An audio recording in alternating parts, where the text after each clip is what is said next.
I used to think silence was the only way to keep peace in my family. Every time my father mocked me for never making something of myself, I smiled. Every holiday, my sister took the seat of pride while I stayed in the corner, invisible but useful, the one who remembered birthdays, who fixed what broke, who never asked for credit. For years, I told myself it didn't matter, that being unseen was safer than being misunderstood. But that night, when my mother laughed along with them, pretending I wasn't standing 3 feet away, something in me shifted. It wasn't anger that rose first. It was clarity. I realized I'd mistaken endurance for acceptance, and silence for grace. So I stopped trying to belong, because some truths don't need to be shouted to break the world apart. They only need to be spoken once. The road curved along the edge of the gulf, where the air always carried a hint of salt and something heavier, memory. The palms bent slightly with the wind, as if bowing to the years I had stayed away. 25 years, long enough to build a life far from this coast, long enough to forget the sound of this place, until it all came rushing back the moment I crossed the bridge into Clearwater Bay. The resort came into view like a mirage. White columns, gold light spilling from the glass doors, the smell of perfume and polished marble already seeping through the air. Seaside Horizon. I'd seen its name in the reunion invitation months ago and almost thrown it away. But here I was, idling in the parking lot, my hand frozen on the steering wheel, staring at the building that once belonged to my classmates' families, the kind of place I could never afford growing up. Inside, laughter hit me before the air conditioning did. The lobby glittered with chandeliers and the sound of a jazz trio near the bar. A banner hung across the ballroom entrance. Lakeview Academy. 25 years later. It was the same school that had taught us to measure success in titles and appearances. I guess some lessons stay. The first thing I noticed was how loudly everyone spoke. The louder the voice, the more expensive the outfit, it seemed. Groups formed in tight circles, bankers, attorneys, doctors, each one trying to outshine the next. I walked past them unnoticed, until a perfume I remembered from another lifetime brushed my shoulder. Adeline Porter? That voice. I turned and found Clara Maynard, Lakeview's golden girl turned politician, smiling at me with the warmth of a camera flash. Her hair was perfectly set, the pearls at her neck almost glowing under the chandelier. "Well," she said, wrapping me in an embrace that never touched her eyes. "You haven't changed a bit. Still so practical." A ripple of laughter followed her words from the circle behind her. The same tone I remembered from senior year, sweet on the surface, sharp underneath. I smiled back because some wars weren't worth fighting on public ground. "Some of us still find comfort in simplicity," I said. Her smile stiffened for half a second before she turned to introduce me. Senator Clara Maynard of Florida. Every word from her mouth seemed rehearsed for applause. A few heads nodded politely in my direction before drifting elsewhere. No one really asked what I did or where I'd been. I was the quiet one again, the one who didn't quite fit the narrative of success that filled the room. At the main table, I spotted James Carter. He was standing in the center of his own audience, recounting a story about his latest project. His voice carried that same charming arrogance it always had. When his eyes found me, recognition flickered, then that smirk.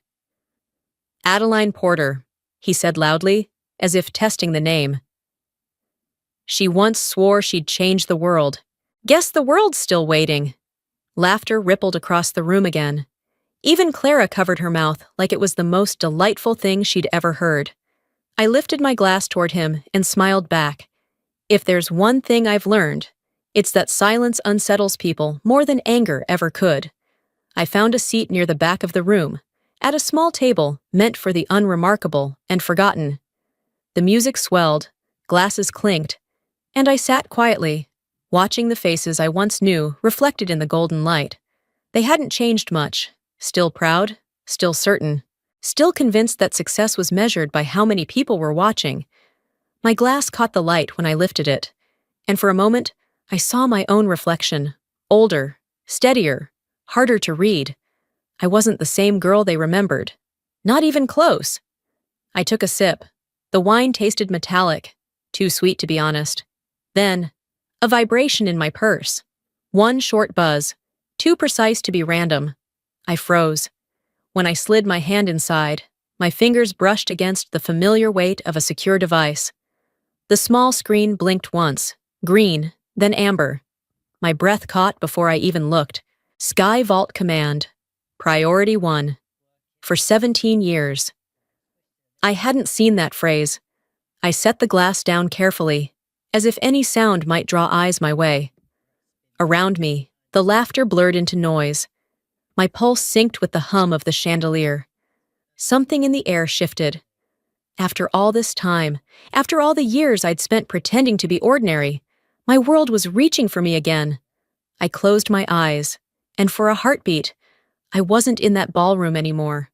I was somewhere else, somewhere dust choked the sky and silence meant survival. When I opened them, the ballroom was still there. Clara was still laughing too loud. James was still playing the crowd, and no one had noticed that I'd gone completely still. I slipped the device back into my purse and exhaled. Whatever this was, it wasn't a coincidence. The past has a way of finding you when you've convinced yourself it never will. I stood up, straightened my navy dress, and walked toward the terrace. From there, I could see the water, dark, endless, waiting. The wind had changed direction. I didn't know it yet, but so had everything else. The ballroom lights dimmed to a soft gold as the MC's voice echoed over the speakers, announcing the highlight of the evening. Clara stepped onto the small stage in a sapphire dress that shimmered like authority itself. The applause was instant, practiced, the kind reserved for someone who had already won before she even spoke. Her voice cut through the noise, bright, polished, dripping with ease. She started with nostalgia, the kind that makes people lean in, makes them forget how long it's been since they cared about anyone in this room. She said she remembered our senior year at Lakeview Academy, when we wrote in the yearbook that we'd serve our country someday. Then she smiled, the smile of someone who'd never known defeat. I still remember her exact words. She said she had done just that, stayed here, fought for her community, stood by her principles. She said she was proud to still be fighting. The applause that followed was warm and heavy, filling the ballroom until it felt suffocating. The sound pressed against my chest like a weight. Then she looked down from the stage, her eyes catching mine for just a fraction too long. The pause was deliberate. The smile was not kind. Some people, she said, choose different paths, and that's what makes life interesting. A few polite laughs fluttered through the room, the kind of laughter that asks permission. I didn't move. My fingers stayed wrapped around the stem of my glass, knuckles pale. She turned her gaze away, scanning the crowd as if she hadn't just taken a scalpel to the air between us. The music shifted, the lights brightened, conversations resumed. But my head wasn't in Clearwater Bay anymore. It was 2004 again, a sterile conference room at the Pentagon. The day I found out my nomination for the Legion of Merit had been withdrawn without explanation. I'd spent years trying not to remember that day, the smell of burnt coffee, the static hum of the fluorescent lights, the officer who couldn't meet my eyes when he told me. He'd said, "It wasn't a mistake, ma'am." Someone higher up pulled it. Weeks later, a young lieutenant, one I'd mentored, slipped me a message through a coded channel, a copy of the withdrawal email. It had come from the advisory board, sent under the personal authority of Clara Maynard. I'd stared at her name on that document for hours. The same name I'd once signed next to in every student council memo, every project submission, every team competition. She'd taken what should have been an acknowledgement of my team's sacrifice and erased it without a word. I'd told myself it didn't matter, that medals were metal and integrity was something quieter. I'd convinced myself that forgetting was strength, but sitting there now, under that same kind of light, hearing her voice, confident, flawless, cheered, I realized memory doesn't fade when injustice still breathes. It waits. Clara finished her speech with a practiced humility, promising to continue serving the people of Florida. More applause, more camera flashes. When she stepped off the stage, she was radiant. People reached out to shake her hand, like pilgrims touching a relic. She moved through the crowd, smiling, thanking, posing. Then, as if she had all night, she came to me. "Adeline," she said softly, her tone coated in honey. "You were so quiet during my speech. You always were the quiet one, weren't you?" She reached for the bottle on the table and poured more wine into my glass, though I hadn't asked. Her bracelet clicked against the rim, a small metallic sound that made the hairs on my neck rise. "I heard you've been doing some sort of consulting work," she continued. "Security, wasn't it? That sounds thrilling. I hope it's nothing too dangerous." Her eyes lingered, searching for something behind my face. There was no curiosity in her tone, only a calculated gentleness, the kind that hides a blade. I smiled just enough. "Danger," I said, "is usually just part of the job." The corner of her mouth twitched into that same metallic grin I remembered from high school debates, the one she wore right before twisting someone's words in front of an audience. She tilted her glass toward mine. "Well, some of us were always made for quieter kinds of service, weren't we?" It wasn't a question, and I didn't answer it. I let the silence sit between us, solid and unmoving. Around us, the laughter resumed, and the band picked up another tune. But it all blurred into background noise. The champagne, the perfume, the clinking of silverware. What I heard instead was the quiet hum of memory sharpening itself, like steel sliding against steel. Clara excused herself a minute later, drawn back toward the light and the cameras, where she belonged. I watched her go, the crowd parting for her like water. People saw the senator, the leader, the woman of purpose. I saw something else. The girl who used to copy my speeches, who'd whispered once that she wanted to be remembered no matter what it took. And suddenly I knew. She hadn't changed. The same ambition, the same hunger to stand higher, even if she had to step over someone else to get there. I turned the stem of my glass slowly between my fingers, the reflection of the chandelier splintering across the surface. For years I had convinced myself that forgetting was peace, that forgiveness was wisdom, but peace built on silence rots from the inside. I set the glass down and leaned back, feeling the pulse at my wrist steady itself. Across the room, Clara laughed again, hand pressed to her chest as though she were flattered by the world itself. She had taken something from me once, something that couldn't be replaced or returned. But I'd learned long ago that time has a strange way of restoring balance. When she glanced my way again, her expression was all smiles and civility, but there was something different in her eyes, something calculating, aware.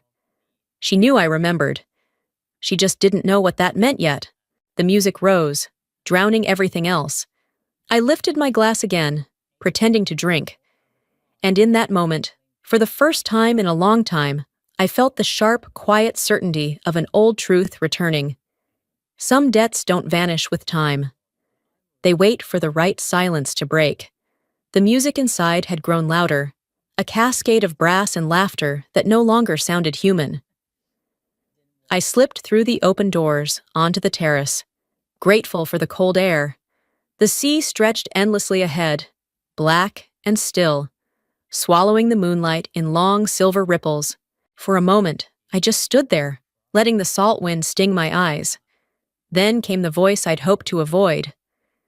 James stepped out behind me, his tie loose, a half-smile clinging to his face.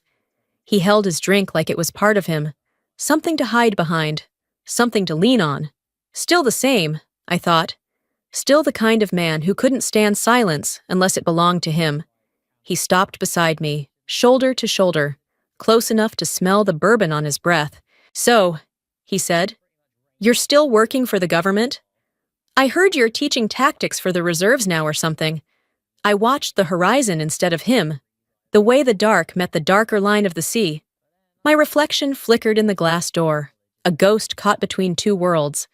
"I still work," I said, but no one ever really knows what I do." He laughed softly, not unkindly, but sharp enough to draw blood. "That's your problem, Adeline. Always hiding, always keeping secrets. Life doesn't have to be a mission." He said it like a joke, but the words landed heavier than he knew, because for some people, life had been a mission, one they never got to finish. I didn't answer. I just let the wind fill the space between us.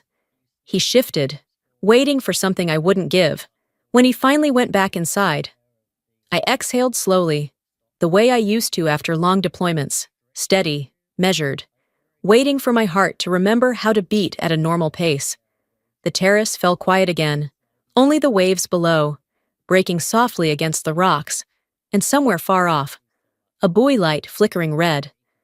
The air tasted of salt and rust, and then, like a switch thrown in my mind, the past started to bleed through the present. Afghanistan, 2011. The operation we called Artemis Rift. The memory came in fragments. The night sky over the desert, static crackling in my headset, the scent of sand oil and gunpowder. 3 soldiers from my unit, gone within minutes, because someone had leaked our coordinates. I could still hear the final transmission, a voice half cut by interference. "We've been exposed. Someone sold us out. They never made it home." And afterward, when the Pentagon reviewed the incident, they called it an unfortunate systems failure. That's what they wrote in the report. Failure. But I knew better. It wasn't the system that failed. It was trust. That night, I made myself a promise. No politics would ever touch the names of the people I'd lost. No one would rewrite what they died for. And if it meant living quietly, out of sight, I would. The cold crept deeper into my hands. I set the empty glass down on the railing, watching the condensation trail along its edge. Somewhere inside, the laughter swelled again, a room full of people congratulating themselves for being seen. My phone buzzed once. I ignored it. Then again, harder. The third vibration didn't stop. I pulled it from my clutch, shielding the screen from the wind. A single line of encrypted code blinked, turning from green to red. The text unfolded with mechanical precision. Aurora Defense Net, breach detected. Potential insider link, Maynard, C. For a second, I thought it was a glitch. My brain refused to process it. Then I read it again. Maynard, C. Clara, the same woman who had smiled across the ballroom not an hour ago, basking in applause, spinning stories about service and loyalty. Her name, her exact signature, was inside a classified defense network breach. My breath caught, then slowed, dropping into the deep calm I hadn't felt in years, the kind that comes when instinct takes over and emotion steps aside. I stood there, staring at the screen, while the tide crashed far below. Every sound seemed distant, the muffled beat of the jazz band, the hum of voices, the low drone of the air conditioning through the glass. The message didn't lie. It never did. Skyvault's alerts were reserved for priority threats, level 1, only when national security was at stake. It had been 17 years since the last one carried my clearance. Now, out of nowhere, my codename had been reactivated. I clenched my hand around the phone until the edges bit into my skin. Clara Maynard, the senator, the woman who had publicly mocked me for vanishing, who once erased my name from a commendation and called it a clerical error. Her name was sitting inside a national defense breach. Some things aren't coincidences. I looked back through the ballroom doors. Clara stood under the chandelier again, radiant and surrounded, her laugh rising above the others like music she'd rehearsed. The same precision, the same control. And just like that, I understood. The recall signal from Skyvault, the one I'd received in the ballroom earlier, wasn't random. It was an activation order. They'd pulled me out of civilian silence because the threat was internal, because of her. A gust of wind caught the hem of my dress, pulling me forward a step. I steadied myself against the railing, eyes still fixed on the reflection of the ballroom inside the glass. All those people, drunk on nostalgia and ego, had no idea that somewhere within their ranks, something far larger was unraveling. I felt the weight of the years between then and now press into my chest. Every promise I'd made, every ghost I carried. The mission I thought I'd left behind had found me again. And this time, it had a name. The waves below crashed louder. My phone vibrated once more. The code confirming my reactivation sequence. Level 1 authority. Skyvault, active status. I slipped the device back into my clutch. My pulse steady now. The decision already made. Whatever this was, it wasn't about redemption. It was about responsibility. About the vow I'd made in a foreign desert, under the cover of static and loss. I turned toward the ballroom, the light washing over me again as I stepped inside.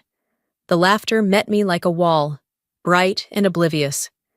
Clara caught my eye across the room and raised her glass. Smiling, graceful, untouchable. I smiled back. The music swelled. The past and present finally caught each other in the same breath. This time, I wasn't walking away. The ballroom had changed while I was gone. The music had softened into something nostalgic, strings and brass from another decade, and people had drifted closer together, as if the warmth of their success could be shared just by standing near it. I lingered at the edge of the room, watching them. Every face was lit with a kind of self-satisfaction that only comes from being seen. Clara stood at the center of it all. The crowd parted naturally around her, every movement perfectly timed, every smile ready for a camera. She was talking about her re-election campaign, her voice rising and falling with the rhythm of performance. The words were smooth, polished, hollow. She said she'd never stopped serving the people. She said service was her calling. And as she spoke, I couldn't help but remember another stage, another crowd. Graduation, 1999. I was standing beside her back then, the sun blazing against the fabric of our caps, the smell of salt in the air. I'd been called up for the West Point scholarship, and she for most likely to succeed. I still remember the way she turned toward me, that sharp smile, her lips barely moving as she whispered that one day, people would remember her name more than mine. Now, as she basked under the ballroom lights, she was right. They did. I moved toward the bar, needing something colder than the room. The bartender was busy, so I reached for a glass of water from the tray of a passing waiter. He hesitated when he saw me, scanning the seating chart pinned to his cuff. "Sorry. Ma'am, are you a guest of someone? I don't see your name on the VIP list." I looked at him, his youth, his nervousness, his need to keep things in their neat little boxes. "I'm here on an old invitation," I said quietly. "Maybe they've just forgotten me." He flushed, murmured an apology, and hurried off. The water was lukewarm. Still, it helped. I stood there, half in shadow, half in the golden haze of chandeliers, letting the chatter fade into a low hum. When I turned, James was walking toward me. His hands were in his pockets, the way they always were when he had something to say he wasn't sure he should. He stopped a few steps away. "I just wanted to say I'm sorry for the joke earlier. I didn't think it would come off that way." "It's fine," I said. "People can only touch what you still care about." He nodded slowly, studying me, as if he was seeing a version of me he couldn't quite recognize. Then he glanced around, lowering his voice. "You're not going to tell anyone what you actually do, are you? You've done things, haven't you? Big things?" I met his eyes, steady. "Not everything needs to be said. James, some things lose their truth the moment you speak them." He gave a half smile that didn't reach his eyes. "Still the same, huh?" "Always a riddle wrapped in a secret, maybe," I said. "But not the same reason as before." He looked as though he wanted to say more, but someone called his name from across the room, and he left with a small wave. The moment he disappeared into the crowd, the air shifted again, as if something unseen had drawn closer. I turned toward the windows. Beyond the glass, the sea stretched wide and black, its surface so calm it looked solid. But in the far distance, clouds were gathering, layered and heavy. Lightning flashed faintly on the horizon, far enough to be silent, close enough to make my pulse change rhythm. My phone buzzed against the table. Once, then twice. I didn't move right away. When I finally reached for it, the screen lit up with a coded sequence I hadn't seen in years. Authorization Protocol, Aurora Incident Level 1. ETA Extraction, 8 minutes. The message burned into my mind. 8 minutes. My fingers tightened around the phone. The noise of the room felt distant now, muffled, as if I were standing behind a wall of glass. The old instincts, the ones I'd buried, kicked in before I could stop them. My breath slowed. The air around me sharpened.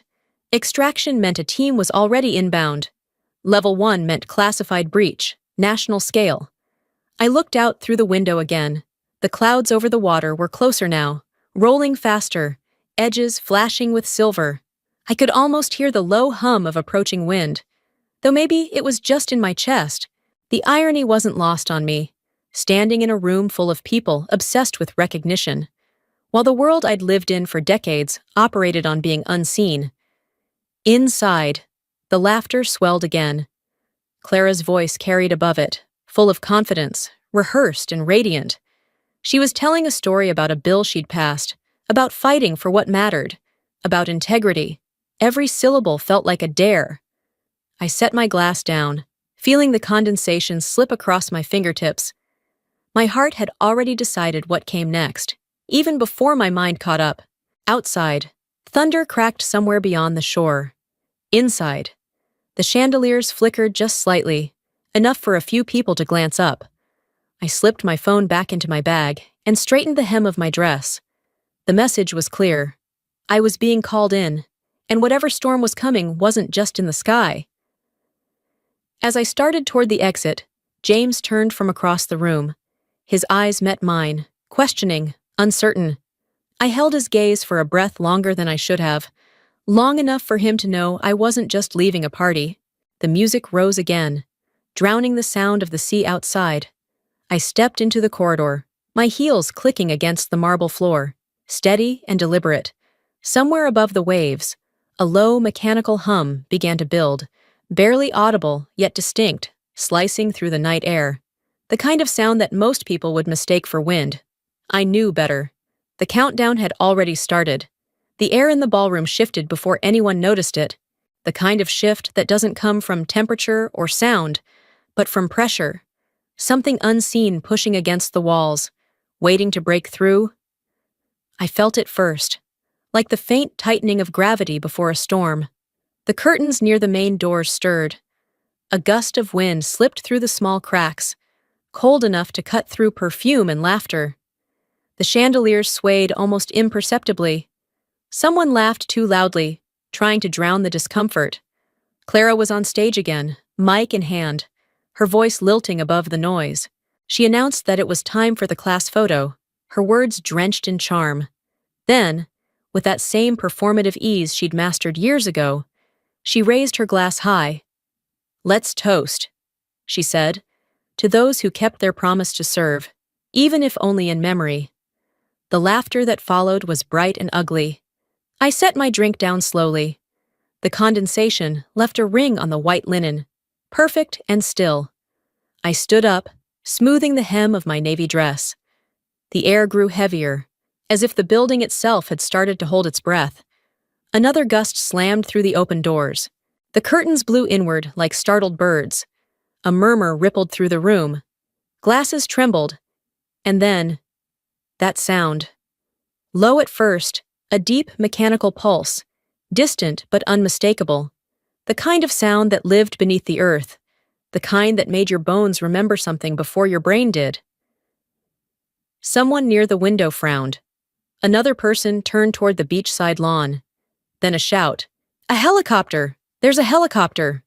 The music died mid-note. Chairs scraped back. People rushed toward the terrace, the sound swelling now, louder, closer, beating like a second heart.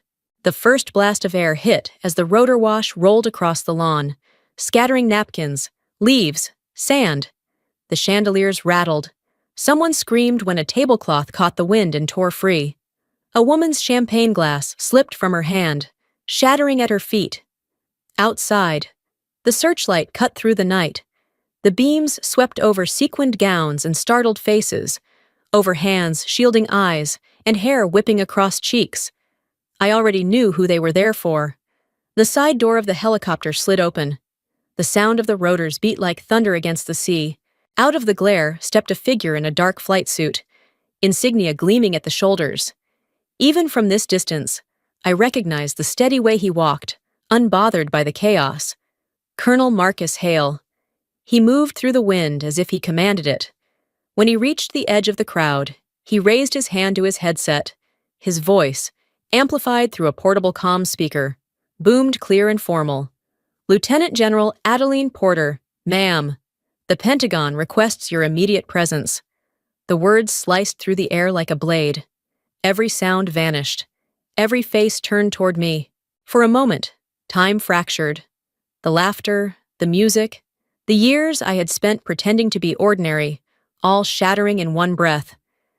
I stood in the middle of the ballroom, surrounded by people who had forgotten me, mocked me, written their own versions of who I used to be. The wind from the rotors caught the hem of my dress, lifting it slightly. The spotlight spilled across me, bright and merciless. Clara stood frozen at the front, her glass of champagne trembling in her hand. Her voice cracked when she finally spoke. "Adeline, what are you?" I met her eyes. My voice was steady, the same tone I'd used years ago, giving orders over the radio while the world burned around me. "You can call me whatever you like, but out there, they call me teammate." Marcus stepped forward through the wind and handed me a sealed folder stamped with the Pentagon crest.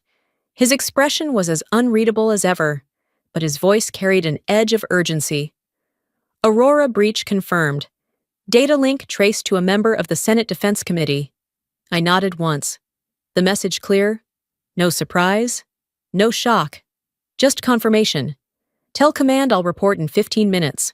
He saluted sharply, then turned toward the helicopter. Waiting. Behind me, someone whispered my name like a prayer. "James." He pushed through the stunned crowd until he stood a few steps away. Face pale, eyes searching mine. "Adeline! Wait!" I didn't turn fully, only half glanced at him over my shoulder. "I used to think love made people brave," I said quietly, "but sometimes it just teaches them how to stay silent at the wrong moment." The words hung in the air between us, too soft to echo, too sharp to ignore. I stepped past him and walked toward the open doors. The wind hit harder now, carrying salt and sand and the distant roar of the sea.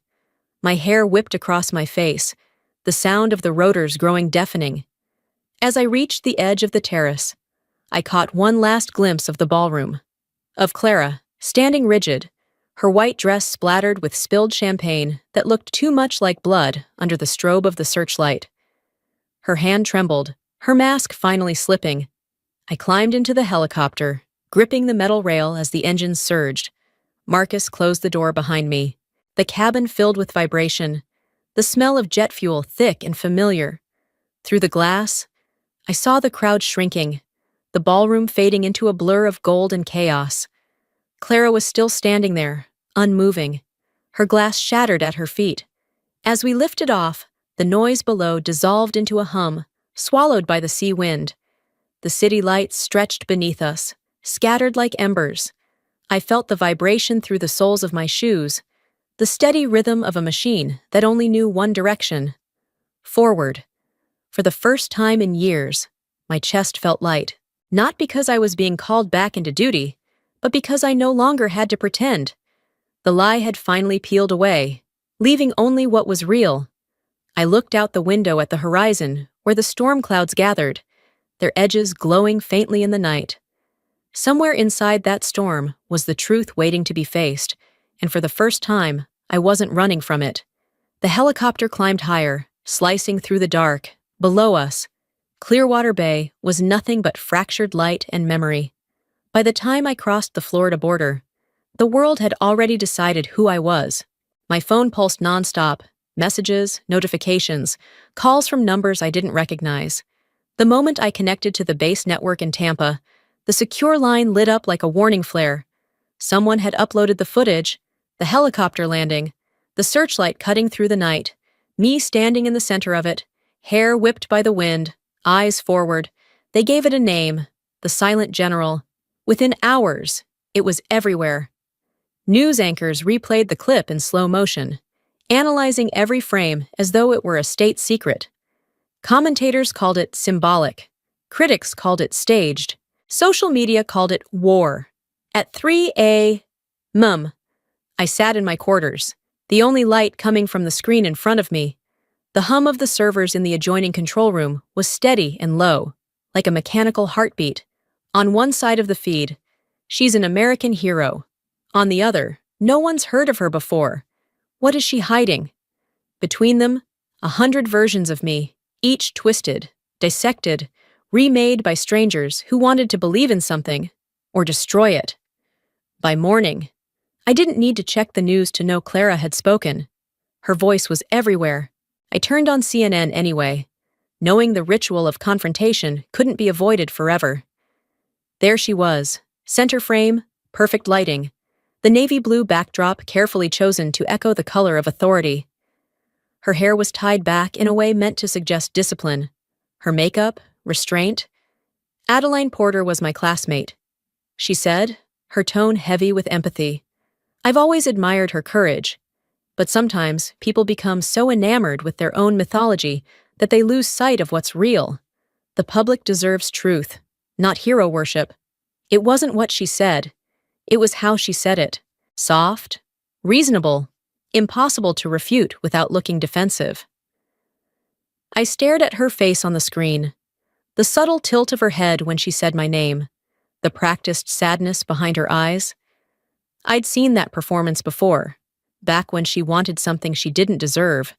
I muted the volume. The silence was easier to bear than the noise of hypocrisy, by noon. The silent myth was trending across every platform. My face, lit by the helicopter's white beam, had become a meme. Some used it to praise discipline, others to mock ego. Comment threads bled into political rants, gender wars, conspiracy theories. People who had never met me, never served a day, never lost anyone to friendly fire or betrayal, spoke about me as if they'd read my soul. And somewhere in all that noise, the truth was already being rewritten. When Marcus came into the office, he didn't knock. He set a cup of black coffee beside me, the steam curling in the cold fluorescent light. His uniform looked like it had been slept in. "They want you to keep quiet," he said. "Pentagon's issuing a statement. No comment on personnel currently under classified review." I leaned back in the chair. So they get to say whatever they want, and I'm supposed to stay silent? For now, yes. I smiled, but it didn't reach my eyes. I've been silent for 25 years. Marcus, if I stay quiet again, they'll write history with someone else's mouth. He rubbed the back of his neck. You know what you're up against, right? This isn't a battlefield you can see. I looked at the wall of screens, the map overlays, the encrypted feeds, the coded alerts blinking red and amber. It never is. When he left, I turned back to the secure network, the only space where truth still obeyed logic. The Sky Vault interface loaded, each layer of clearance sliding open like a lock being picked. A new message pulsed at the top of the screen. Aurora. Internal review pending. I clicked it open. The words came in clean, bureaucratic lines. Possible leak originating within the Senate Defense Subcommittee. At the bottom, a small signature code. C. Maynard. Committee member. For a long moment, I couldn't move.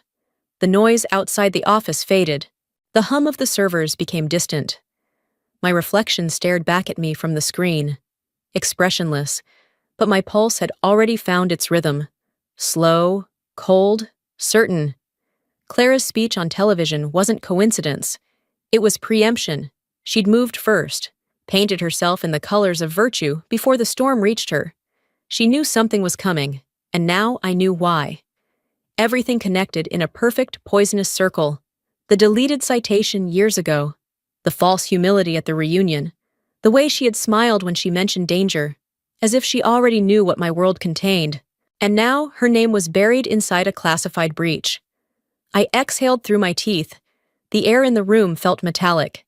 The screen blinked once more. An automated ping from Central Command requesting confirmation of receipt.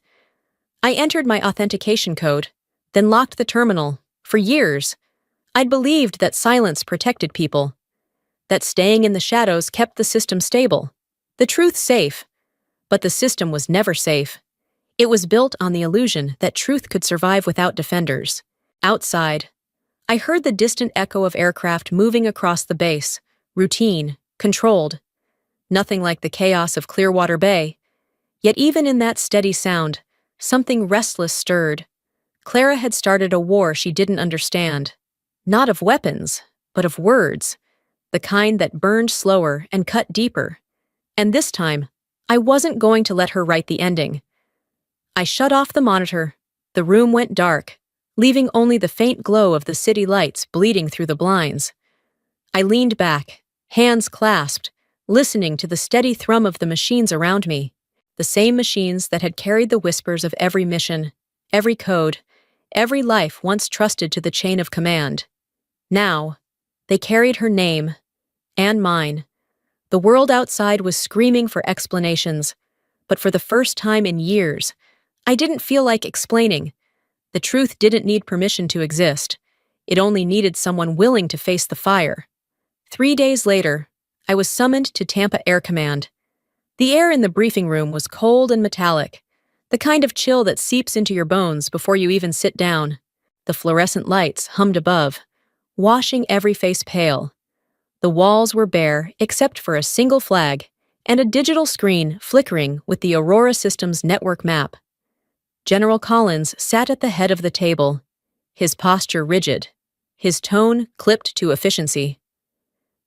"We can't let this touch Congress," he said flatly. "You understand me, Porter?" I nodded once. I understand, but I don't agree. His jaw tightened, just enough for me to know I'd stepped on a fault line. Marcus stood behind me, silent, arms crossed, eyes scanning the room. The others shifted in their seats, more uncomfortable with my composure than my defiance. I tapped the screen in front of me, pulling up the Aurora access log. Points of intrusion glowed red against the dark grid, each one pulsing faintly, coordinates, times, and clearance IDs. One entry near the top blinked slower than the rest. Main 12. Collins leaned forward, eyes narrowing. "What exactly am I looking at?" "That," I said, "is a traced internal access key. It corresponds to a member of the Senate Defense Subcommittee. Specifically." "Don't say it." He cut in. His tone wasn't sharp, but final. "Clara Maynard." I finished anyway.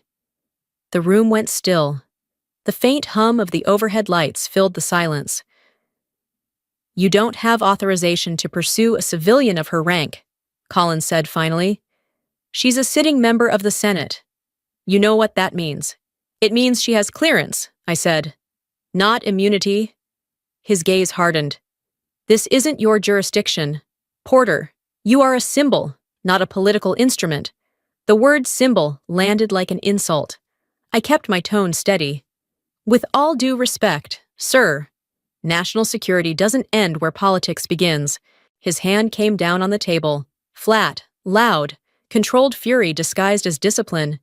"You will not escalate this. That's an order." There it was again. Order. As if the truth could be deferred by rank. I didn't argue. I just looked at him until the silence between us became too heavy to hold. Then I gathered my files, locked the tablet, and stood. Marcus followed me out, wordless. Outside, the Florida sky was gray and restless, thunder crawling along the horizon. That night, the rain came. It battered the windows of my quarters in sharp, uneven bursts, the kind that makes sleep impossible.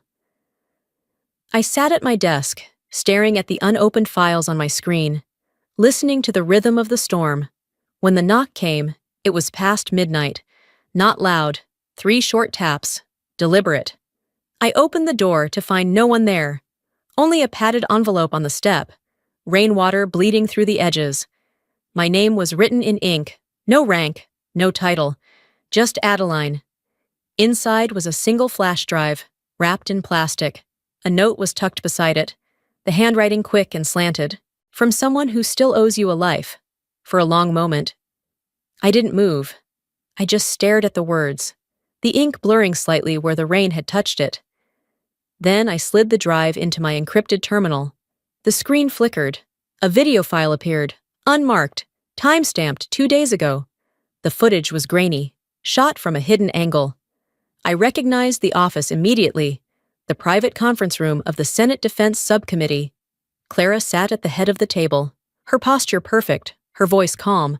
Across from her was Daniel Creed, her senior political advisor, the same man who'd been orchestrating her press appearances. Creed leaned in, voice low but distinct. "If the Aurora breach gets out, you'll lose your committee seat, maybe your entire career." Clara didn't even blink. "Then we do what they do best, redirect. Let them believe Porter leaked it. She's already an enigma, and the silent ones are always the easiest to doubt." Creed laughed softly. "You're playing with fire." Clara smiled, the same polished, deliberate smile she'd worn on camera. Fire's only dangerous when you forget who's holding the match. The file ended there. I sat motionless for a long time, the rain still tapping against the glass like distant artillery. My hand clenched around the edge of the desk, knuckles white. The memory came uninvited. A desert night years ago. 3 of my soldiers gone because someone had sold us out. And now, a senator doing the same thing. Not for ideology or survival, but for optics. Outside, lightning cracked, washing the room in brief, blinding white. This wasn't about recognition anymore. It wasn't about restoring what had been taken from me. It was about stopping a lie before it rewrote another piece of history. I picked up my phone and dialed Marcus. He answered on the second ring. "It's late," he said. "I know. We're going to internal affairs in the morning." There was a pause. He understood immediately what that meant. "They'll try to silence you." I looked out at the rain, watching it streak down the glass, each drop reflecting the faint light of the base perimeter fence. "I've spent most of my life being silenced," I said. "Maybe it's time I learn how to speak at the right moment." He didn't argue. He didn't have to. When I hung up, the room was dark except for the faint glow of the screensaver, the Aurora insignia, a single white line cutting through black. I closed the laptop and sat back, listening as the thunder rolled closer. The storm outside felt almost personal now, like the world was reminding me that clarity only comes after the noise. Tomorrow, everything would shift again. But for now, in the dim light and the rain's unrelenting rhythm, I finally felt something I hadn't felt in years. Conviction. The Capitol shone under the spring sun, its white dome blinding against a sky so clear it almost mocked the weight in my chest. Every step I took along the marble corridor echoed, measured, steady, the rhythm of someone who had learned long ago that composure could be armor. The doors to the hearing room opened with a hydraulic sigh. Cameras turned as I entered, lenses tracking me like predatory eyes. Reporters whispered my name as though tasting it for the first time.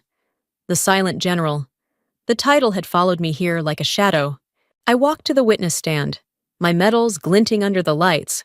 For years, I'd hidden what I had earned. Today, it was all visible. Not for pride, but for truth. The members of the Defense Committee sat in a row, the long curve of polished oak separating power from accountability. At the center, Clara Maynard. Her face was flawless under the studio lights, makeup precise, smile calibrated. But the way she gripped her pen betrayed her.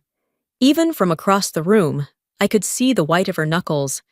The chair struck the gavel once. "General Porter, do you understand why you've been summoned?" I looked around the chamber. Above me, the gallery overflowed with press and civilians, a sea of faces and flashing lights. The air was thick with anticipation, that electric pause before a controlled detonation. "I was called here," I said, because after 25 years of silence, someone finally wanted me to speak. A ripple moved through the room. The chairman gestured to proceed. I placed a single drive on the podium. The screen behind me flickered to life. Grainy footage appeared. Clara and her advisor, Daniel Creed, in a private meeting. Their voices filled the chamber, clear and undeniable. If the Aurora breach leaks, you'll lose your seat. Then we redirect. Let them think Porter did it. People believe what fits their story, and she's built for silence. No one breathed. Even the hum of the lights seemed to vanish. Clara smiled thinly, but her mouth trembled. She tried to speak, her voice catching midway. This is fabricated. She illegally accessed Senate data. No, I said, cutting through her words. What I accessed was the military network she used to sell classified Aurora data to a private contractor. And I have proof. I slid a second folder onto the table. Inside were the traced access logs. Mayan 12, her internal ID. The code glowed on the large monitor behind me, cold and irrefutable. The chamber erupted. Reporters murmured. Members of the committee exchanged sharp whispers. The chairman struck the gavel repeatedly, calling for order. I waited until the noise fell away, then spoke again. My voice slow, deliberate. In 2011, I lost 3 soldiers to a similar breach. The data leak back then was called a technical error. It wasn't. It was carelessness disguised as bureaucracy, and I promised their families no one would die again because truth was inconvenient. My throat tightened, but I didn't let it show. I'm not here for revenge. I continued. I'm here because when a leader trades integrity for optics, innocent people pay the price. Clara stood now, shouting across the table. You're lying! You were always jealous! I met her gaze. Jealousy?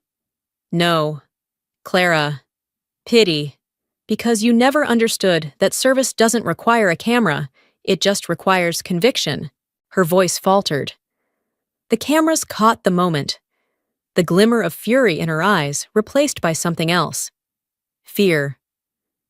A senator to my left leaned toward his colleague, whispering urgently. The lights from the press gallery flared as photographers caught every angle, every expression. The chairman cleared his throat, his voice rough. This committee will recess for review. The gavel struck. The sound was final. As I turned to leave, Clara's shoulders sagged. Her pen slipped from her hand, rolling noiselessly across the table. The same hands that once shook mine in false friendship now trembled under the weight of exposure.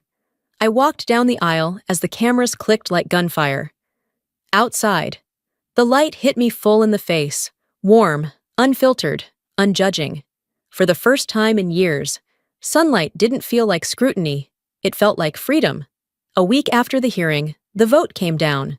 The results flashed across every network. Senator Clara Maynard suspended, pending criminal investigation. For the first time in months, the world fell quiet. No more pundits dissecting my words. No more talking heads debating my intentions. The noise had finally turned inward, consuming the people who had built it. I watched the news from my office in Washington. The headlines scrolled beneath the anchor's voice. No longer the silent general, but the woman who refused to disappear. I didn't know which one felt stranger. Both were stories built around me, and neither were entirely true. That afternoon, James showed up at the Pentagon. I hadn't expected him. He carried a small bouquet of white lilies. Too formal, too fragile for the place we were standing. He looked older somehow. Or maybe it was just guilt changing the shape of his face. I owe you an apology, he said quietly. You don't. I told him. We've both just learned to see people for who they really are. He hesitated. You're not angry with me? I smiled faintly. Anger's for people who still don't understand themselves. We walked through the empty corridor in silence. The hum of fluorescent lights echoed overhead, steady and impersonal. I'd spent half my life in these halls, once believing they were the center of order. Now they just felt like history, polished, but cold. We stopped by the press room, where a television was mounted above the door. The president was speaking from the White House lawn, his voice solemn, deliberate. In times when our nation falters, he said, we are reminded of those who hold their integrity above all else. Today, we honor a citizen who stood firm when it was easier to yield. My name appeared among the commendations. Nomination for the Medal of Honor, Lieutenant General Adeline Porter. James glanced at me, his voice low. You earned this long before today. Maybe, I said, but sometimes the world needs to fall apart before it remembers what's worth rebuilding. The ceremony was held 2 days later on the South Lawn. The air was crisp, the grass impossibly green, the flag snapping sharply in the morning wind. Dignitaries filled the front rows, but beyond the formality, I felt something simpler. Peace. When my name was called, I stepped forward. The sun hit my uniform, glinting off the medals that once stayed locked away. The president's words washed over me, gentle but firm. We honor a woman who fought in silence, who stood her ground when the world around her chose comfort over conviction. He placed the medal around my neck. The ribbon was heavier than I expected, not in weight, but in meaning. As I turned toward the audience, my eyes caught a figure sitting in the back row. Clara. Her hair was tied low, no makeup this time. Her hands folded tightly in her lap. For a moment, she looked like anyone else. No cameras, no titles, no armor. Just a woman sitting under the same sun, stripped of the world she'd once manipulated. After the ceremony, when most people had begun to disperse, she approached me. Her steps were small, her voice almost a whisper. I was wrong, she said. I was afraid that your silence would erase me, but all it did was force me to face what I'd become. I looked at her, and for the first time, I didn't feel anger, only clarity. Silence doesn't destroy. Clara, empty words do. She lowered her head, nodding once. For the first time, she spoke without performance. The silence that followed wasn't awkward. It was cleansing. When she walked away, I didn't watch her go. I didn't need to. Some endings don't demand witnesses. As I stood there, the medal catching the last glint of sunlight, I felt something shift inside. The kind of peace that doesn't come from victory, but from release. For years, I'd believed honor was about being recognized. Today, I understood it was about being whole. I looked toward the horizon, where the wind stirred the flags above the White House, and let out a slow breath. The fight was over, not because justice had triumphed, but because the truth no longer needed to hide. Clara had lost everything, but so had I. Once. And perhaps that was the point. Some lessons can only be learned when there's nothing left to protect. As I walked down the path leading away from the podium, I caught my reflection in a pane of glass. The same woman, but lighter somehow. No bitterness, no pride. Just the quiet understanding that sometimes the cost of truth is everything you thought you were, but it's worth every loss. And for the first time, I didn't feel like the silent general. I just felt human. A year had passed.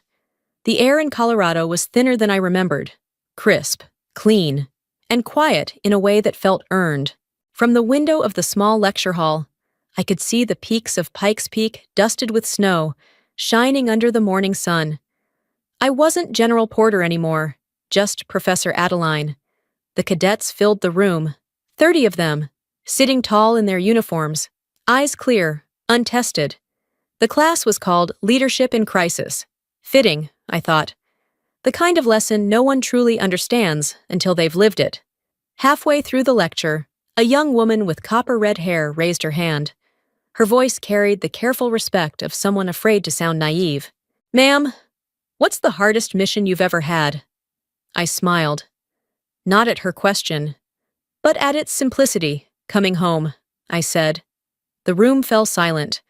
30 faces waiting, not for explanation, but for permission to feel the weight of those words. I walked to the front table and placed a small object on the surface, a worn silver coin, its edges smooth from years of friction. The ghost talon insignia was still faintly visible. What we do, I said, isn't meant to make us known. It's meant to make the world safer for someone who may never know our names. When class ended, the cadets gathered their notebooks, their boots echoing softly against the tile. The red-haired girl lingered near the door, hesitating before stepping forward. Ma'am, she said quietly, you're the reason I applied to this academy. I looked at her, this young woman with the same fire I once carried, and felt something settle inside me. Then don't make my mistake. I told her, don't stay silent when it's time to speak. Outside, the wind cut cold across the campus, but it felt clean, like renewal. From somewhere beyond the mountains came the low thrum of helicopter rotors. Faint, distant, fading. Not a summons anymore, just an echo of a promise kept. I walked through the Hall of Legacy before leaving. Along the wall hung the plaques of those who'd served, those who'd fallen, and those who'd taught others how to stand. At the end of the row was a new addition, bronze and gleaming. Adeline Porter, valor in silence beneath it. An inscription. She taught us that truth speaks loudest when carried with honor. I reached out, brushing my fingertips across the cold metal. The reflection that looked back at me wasn't a soldier or a survivor, just a woman who had lived long enough to make peace with both. For the first time, there was no anger left, no burden, no noise, only stillness, and it felt like freedom.